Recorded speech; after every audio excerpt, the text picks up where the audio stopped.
Hey everybody, we're looking at a 1996 Ford LNT8000 dump truck.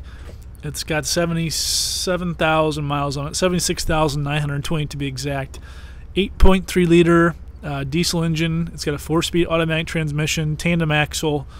Originally purchased new from the city of Moline for about $60,000 back in '95, late '95. Been owned since new. They've used it as a water and parks dump truck.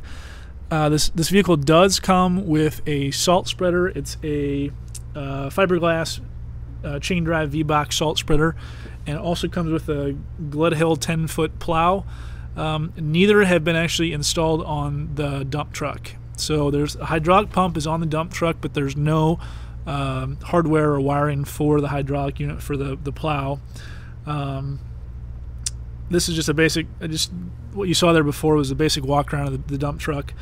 Does, show some wear and tear like you expect. Has some rough spots on the bed. Inside the cab, I think, is in great condition. You'll see in the video later here and also in the pictures, the cab's in excellent condition.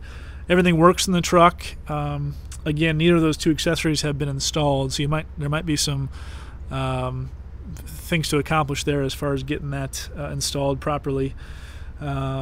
As always, if you have any questions, be sure to shoot us an email, questions@auctionsolve.com, or give us a call, 563-359-7653, and we'll be happy to answer any questions you may have. As always, thanks for looking.